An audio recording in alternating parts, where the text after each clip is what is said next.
Hello et bienvenue pour un nouveau Vlogmas. Jingle bells, jingle all the way.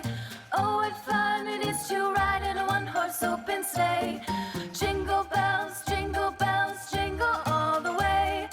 Oh, what fun it is to ride in a one-horse open sleigh. Alors, je commence à matinée un petit peu embêtée parce que, je sais pas si vous voyez, je brille beaucoup sous l'œil. C'est parce qu'en fait, j'ai mis ce qu'on appelle de la pommade ophtalmique dans cet œil-là, puisque je me suis réveillée avec l'œil comme ça, une sensation très désagréable, et je pense qu'à cause du vent, j'ai comme un petit orgelet ou quelque chose comme ça sous la paupière qui fait que j'ai l'œil à moitié fermé et que j'ai une tronche de déterré. Mais à part ça, tout va très très bien. Il est 8h du matin, j'ai seulement la puce qui est réveillée, le grand fait encore dodo et je ne sais pas encore ce qu'on va faire aujourd'hui, mais je vous dirai ça au fur et à mesure de la journée. Bon, voilà, j'ai fini ce que je voulais faire ce matin. L'œil, j'ai l'impression que ça va un peu mieux.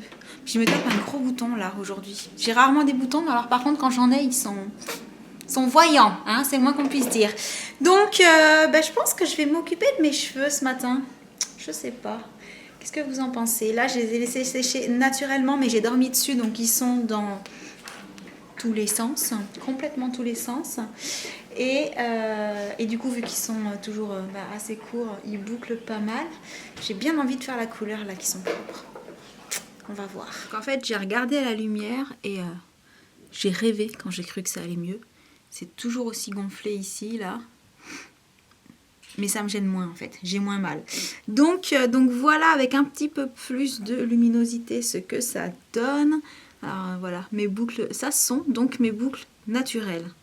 Donc la mèche là, par contre, elle n'est pas bouclée naturellement. Je l'avais enroulée genre comme ça pour dormir parce qu'elle était mouillée et qu'elle était toute droite. Mais tout le reste là, c'est un peu le n'importe quoi, la vie séparée de mes cheveux. Voilà, ils font leur vie de leur côté et je fais ma vie de la mienne. Donc on va voir aujourd'hui si on arrive à collaborer ensemble pour faire un truc sympa. Voilà. Du coup, j'ai bien envie de tester ça. Mais surtout pas enfoncé parce qu'a priori, vu que c'est l'hiver et qu'on a des cernes qui ont tendance à être plus prononcées et plus violets que quand on est super en forme en été, le violet foncé ce serait pas forcément idéal par rapport à moi. Et donc je vais plutôt partir sur du pastel, donc on va voir un petit peu comment on fait tout ça. Alors du coup j'ai attrapé mon petit bol, mon peigne, enfin mon pinceau peigne à queue. Voilà. Mes gants, mon après-shampoing, puisque pour faire du pastel et qu'on a mis... Mais elle m'a volé quelque chose. Jadou. Donc je disais, Jenna, attrape ce que Jadou, elle a piqué. Donc je disais mon après-shampoing, puisque pour faire une couleur pastel, quand on a une couleur foncée, il faut absolument la diluer, ce qui du coup est super économique, hein, parce que quand vous faites des couleurs pastel, vous achetez un pot de foncé au lieu d'acheter le pot de pastel déjà. Et en fait, grâce au pot de foncé et à n'importe quel après-shampoing, même premier prix au supermarché, vous allez pouvoir vous faire vos couleurs pastel plusieurs fois avec un seul pot. Donc c'est juste parfait. Oh merci, elle a fermé la porte pour que Jadou ne m'embête plus. Et donc j'ai des barrettes, mais là vu que je veux faire toute la tête, j'en aurais pas besoin. Donc je vais faire mon mélange, c'est parti. Alors la difficulté, c'est qu'avec la tonne de cheveux que j'ai, il faut que j'en fasse suffisamment pour en avoir assez, parce qu'après refaire exactement le même mélange, la même couleur, c'est un petit peu compliqué. Surtout que j'ai pas dosé, quoi, là, c'est pas mon truc. Et par contre, ne pas en faire trop pour pas non plus en avoir archi méga 3 tonnes qui sert à rien. Donc là, à mon avis, c'est pas assez. Je vais en mettre un peu plus. Et donc, le violet. Très foncé. Donc je vais vraiment y aller mollo pour le mélanger, parce que je veux vraiment quelque chose de pastel. Allez, on va voir ce que ça donne avec juste ça dans le pot. Assez foncé ou pas assez foncé? Telle est la question. Alors, je pense que c'est pas assez foncé. Ouh, j'en ai partout. Éponge. Oui, donc c'est bien aussi d'avoir une éponge à portée de main quand vous faites ça, pour pouvoir essuyer les dégâts tout de suite et éviter de tacher votre lavabo. Je crois que je peux en rajouter un petit peu. que ce soit un chouïa plus foncé. Voilà, ça donne ça. Et je me demande si c'est assez foncé.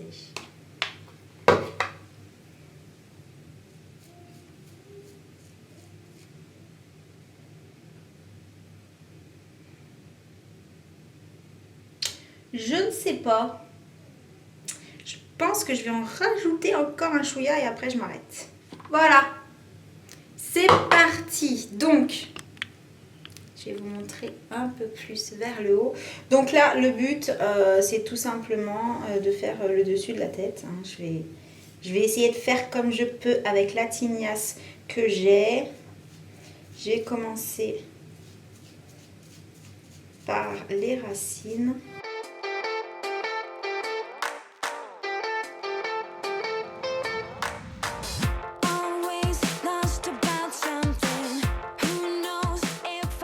Je pense que je ne l'ai pas fait assez foncé pour le coup, mais pour une première fois, je préférais partir trop clair et faire plus foncé la prochaine fois que partir trop foncé et devoir attendre après que ça s'éclaircisse, etc. Là, on va déjà voir ce que ça donne en faisant un mélange un peu soft comme ça. Et puis, on verra si quelques jours après, je le fais plus foncé, si jamais vraiment c'est trop clair. En attendant, je vais laisser poser ça 1 heure parce que les couleurs pastel, il vaut mieux les laisser tenir, enfin les laisser poser assez longtemps. Et je reviens tout à l'heure. Donc voilà ce que ça donne en pleine lumière. Je pense que ça va être vraiment un chouïa trop clair. Mais voilà, c'est ce que je disais à l'instant. Vaut mieux partir trop clair que trop foncé. Trop clair, on peut toujours refaire par-dessus. Trop foncé, faut se coltiner les cheveux après. Hein. Donc on va déjà voir comme ça. Et donc là, il est 10h30. À 11h30, je rince et je reviens. Alors du coup, super sexy, mais je suis retournée prendre ça dans ma chambre parce qu'en fait avec les cheveux mouillés avec la couleur dessus, j'ai hyper froid, ça donne vraiment une sensation de froid quoi sur la tête. Du coup là pendant 1 heure j'ai froid. Je suis partie mettre ça et je me suis dit que j'allais en profiter pour vous montrer ce qu'on avait ramené d'Aix-en-Provence, puisque chez nous n'avons pas de boutique Kusmiti et que en fait les petits paquets de la maison de thé Bourgeon sont pour certains quasi vides parce qu'on abuse du thé en ce moment, mais c'est trop bon. J'en bois un le matin, parfois un deuxième, un à 14h et généralement un le soir. Oui, c'est beaucoup trop, mais voilà, je bois pas de café en contrepartie et d'habitude je bois 4 ou 5 cafés minimum par jour, donc là j'ai remplacé par le thé. Je pense que c'est pas plus mal quand même dans un sens. Et puis il y en a quelques-uns qui sont aux fruits, hein, qui sont santé en fait, qui ne sont que des infusions, donc c'est pas non plus archi fort.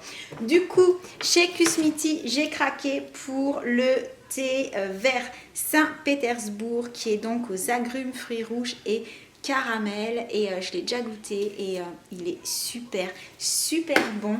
Alors faut savoir que j'ai trouvé que les boîtes étaient assez chères pour la contenance, puisque ce sont des boîtes de 125 grammes et qu'elles coûtent quand même dans les 14-15 euros. Mais en fait, je me suis aperçue que le thé chez Kusmiti est beaucoup plus fort. D'ailleurs, j'ai une amie qui me l'avait dit. Effectivement, elle ne s'est pas trompée.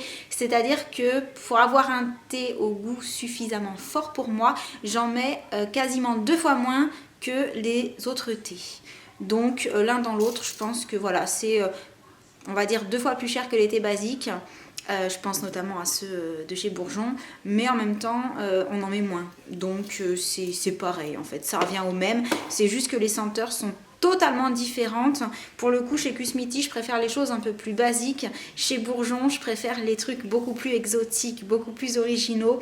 Donc, j'ai pas de préférence.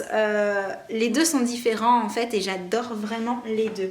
Donc, du coup, vu que j'ai acheté pour plus de je sais plus combien, le vendeur me l'a dit mais j'ai oublié, j'ai eu en cadeau la miniature du thé de Noël. Alors, par contre, que je n'avais volontairement pas acheté parce qu'il est bon, c'est le Tsarevna, à vos souhaits. Donc oui, c'est pas évident à prononcer. Il est bon, mais je l'ai goûté dans le magasin, en fait, dans la boutique. Ah, j'ai vu un lutin passer. Je l'ai goûté dans la boutique et sans plus. Voilà, il sent vraiment très fort l'amande. Alors pas quand on le sent, mais quand on le boit. Et j'adore l'amande, mais là pour le coup, le mélange, bon, voilà. Je vais le boire parce que ça change, que c'est sympa et tout. Mais voilà, j'avais pas envie de l'acheter particulièrement. Et ensuite, à cause du petit salon de thé à Avignon, où on avait mangé les macarons et où on a été servi au niveau du thé dans un petit truc comme ça, j'ai craqué, je l'ai pris parce que j'ai trouvé ça hyper pratique. Il faut savoir que quand je fais du thé pour plusieurs personnes, mais généralement c'est pour deux, pour le chéri et moi, j'utilise ma grosse théière blanche et malgré le diffuseur, ben je sais, je l'ai pas sous la main là, si, hop, malgré le fait que le diffuseur là soit assez grand, pour que l'eau monte suffisamment dans la théière pour aller vraiment prendre tout ce que je mets dans le diffuseur, il faut mettre une grosse quantité d'eau et à l'arrivée, parfois on ne finit pas la théière et c'est du gâchis, je trouve. Et là, je me suis dit que ce petit truc-là serait beaucoup plus adapté pour 2-3 tasses grand maximum. Donc d'ailleurs c'est exactement la même que celle qu'il y avait dans la boutique, c'est For Life qui a écrit dessus. Donc en fait c'est tout simplement une mini théière avec son infuseur qui est super joli. Alors moi je l'ai pris en gris pour aller avec mon salon, mais aussi pour aller avec tout, parce que je me suis dit que voilà, si j'en prenais une bleue, ben avec mes tasses ce serait pas super joli, que si j'en prenais une noire c'était triste, que si j'en prenais une rouge, ben ça n'irait pas avec d'autres tasses. Bref, j'ai opté en accord avec le chéri pour du gris sobre passe-partout qui ira avec tout. Ah, j'ai la puce qui chante. Et voilà, c'est pas donné, mais ça c'est le genre de choses qu'on garde toute la vie jusqu'à ce qu'on le casse. Donc on va essayer de ne pas le casser tout de suite quand même. Et on en avait très envie. C'est vraiment les petits trucs comme ça, cocooning, qui ne coûtent pas non plus des 100 et des 1000, mais qui font archi plaisir et qui permettent de passer des bons moments quasiment tous les jours. Si on boit du thé tous les jours, je trouve que ça vaut le coup. Voilà, que c'est pas si cher payé que ça, parce que c'est un plaisir pour plusieurs personnes, un plaisir commun.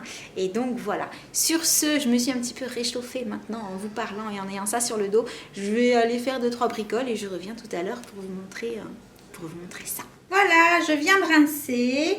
Et alors en fait, c'est pas que c'est trop clair par rapport à ce que je pensais, mais c'est que ça a super bien pris au niveau du crâne. Au niveau du crâne, j'ai vraiment un joli violet pastel, exactement le genre de violet que je voulais. Par contre, curieusement, alors après ils sont mouillés, hein, donc mouillés c'est pas toujours significatif, mais ça a beaucoup moins pris sur les longueurs. Donc sûrement probablement toujours l'histoire du truc que comme au niveau du crâne c'est plus chaud, tout prend mieux, hein. Donc peut-être que je vais le refaire, je vais d'abord voir une fois que ça aura séché ce que ça donne.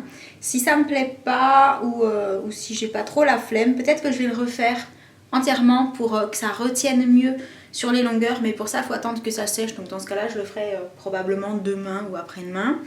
Mais en tout cas ce violet là, ce violet à la racine il me plaît, je trouve ça très joli. Donc maintenant on va attendre que ça sèche pour voir un petit peu ce que ça donne une fois que c'est tout sec de partout. Alors là c'est pas tout à fait sec, mais pour une fois j'ai un peu...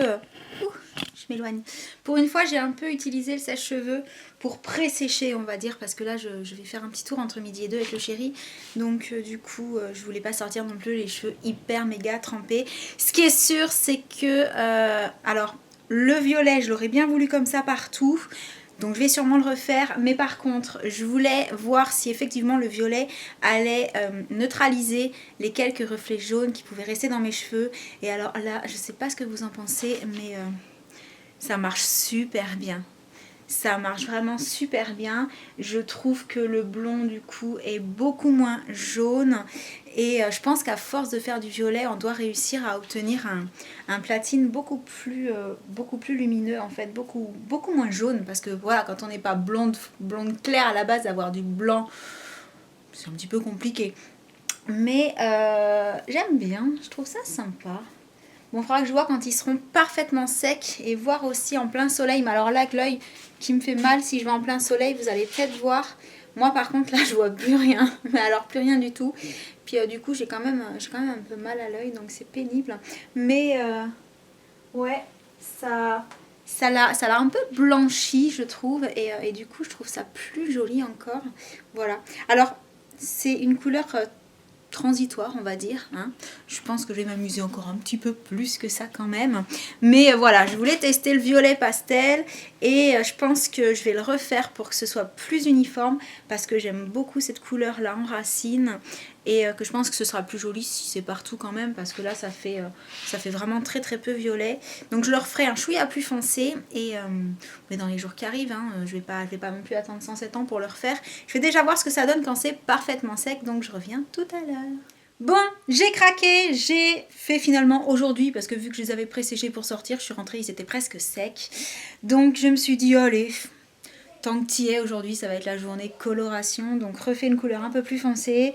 Donc là par contre cette fois-ci j'ai mis un film plastique dessus, non pas spécialement pour l'histoire de chaleur etc, mais surtout parce que là en faisant plus foncé le violet tache.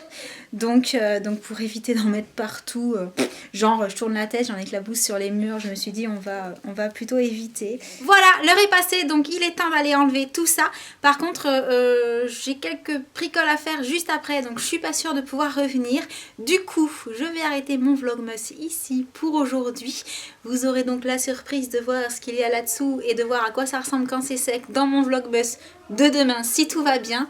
Et oui, je fais durer un petit peu le suspense, j'espère que vous ne m'en voudrez pas trop. Mais voilà, comme j'ai pas mal de trucs à faire ce soir, je préfère faire ça plutôt que de vous dire je reviens et d'arrêter le vlogmas d'un coup. Donc en attendant de voir le résultat prochainement, je vous envoie plein de gros bisous. Je vous dis à demain. Voilà, ciao.